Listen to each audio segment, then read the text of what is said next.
Ооба, жыныстык катнашка бара берген мен аялдарды көп учуратпадым, бирок эркектерди учураттым. Мына 80-85ке чыгып калып, анан балдары келишет. Ушундай атам тиги апамдын жанын койбой атат. Ушундай ошо анда оору болот. Ошондой тестостерондордун дегидро тестостеронго айланып кетип, анан кийин бир ошо предстательный железада, первоуретральный железаларда гиперплазияларды пайда кылып, анан кийин ошо половое влечение көбөйүп, ошол кошулганга эле көзү кызарып туруп калган аксакалдар болуп калат. Алар оору, конечно. Ал уже оору, аны биз ошонун антагонистин берип дарысын. Ошол тестостерондордун уровенин ылдыйлатып, анан кийин дарылайбыз да.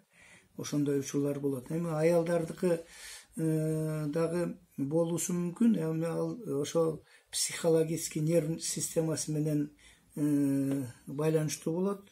Аларды дагы ошол эстроген гормондордун тескерисинче антагонисттерин берип, алардын дагы ошол ооруларын баскан учурлар болот. Аларда да болот ушундай оорулар.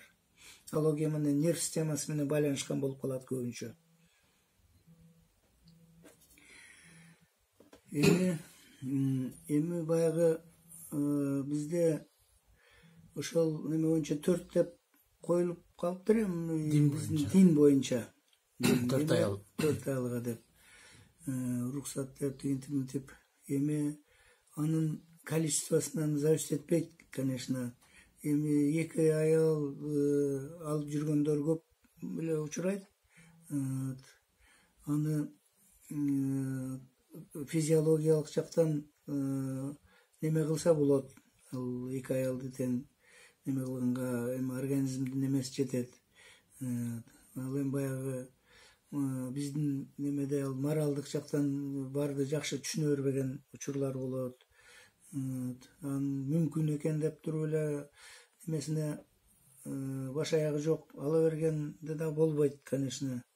Бул эми келечекте ойлонула турган маселелерге кирет.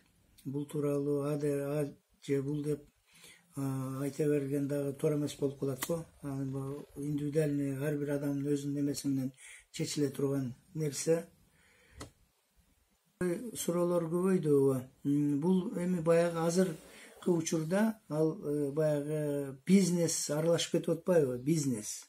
Бу жерде анчалык алар айткандай чоңоюп, алар айткандай неме болуп кетпейт. Мен ошо оорулар келгенде байкем интернеттен мындай дептир, мынча миң сом экен ала берейинби дейт. Сен алам десең ала бересиң, бирок алар айткан немени жетпейсиң андай чоңдукка. Ал болбогон нерсе деп эле туурасын айтам. Бул жерде денсаулыкка тескери зыян болот. Ал эми анын определенный бир чоңдуктарга чейин жетиле турган немелер болот, возможностьтары. Ал ошол ал эми алар айтып аткан чоңдук болбойт. 4 сантиметр, 5 сантиметр деп 7ге чейин айтышып, ал эми өзүнүн продукциясы өтүш үчүн айта берет ал немени. Андай немеге ишенбеш керек.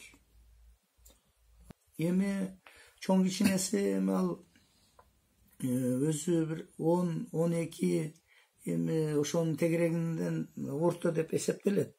12 деп эсептелет, 10-12. Эми ар улуттун ар түрлүү өзүнүн нормалары болот экен. Эми анын чоңдугуна деле өтө кичинекей, өтө эле гипоgonadизм болуп, өтө кичинекей болбой нормальный болсо, анын чоңдугу деле көп роль ойной бербейт бул жерде. Бул жерде ошо человеческие отношения, бу жерде ошол соприкосновение, бу жерде анын чоңдугунан эмес, бу жерде П клетки деген клеткалар болот. Клетки давления деген. Ошол аялдын жыныстык органында, эркектик жыныстык органында П клеткалар болот. Клетки давления. Анын чоң болобу, кичине болобу, ошол клеткаларды соприкасация этип, ошол клеткалар иштеп турса эле, анын чоңдугу кичинелиги биякта эле калат. Ал чоң болобу, кичине болобу, ошол П клеткалар эректильный зоналар болот.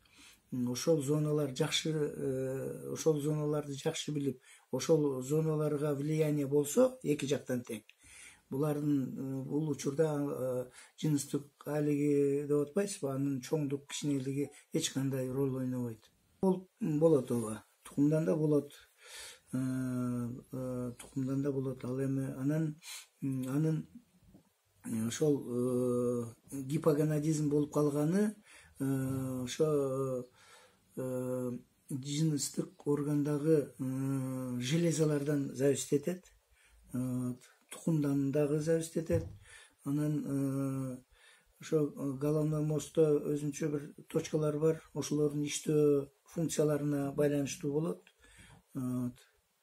Көбүнчө ошо конституциясы ошо тукумга, наследственностька карайт, ошондой болот. Баягы кыргызда бар го, алма сабагынан ашып түшпөйт деп, өзүн ошондой жактарын эске алыш керек. Кыздык маселеси боюнча. Өзү кыздардын кыздык маселеси действительно алакандай жерди сактап жүрүш керек өзү негизичи.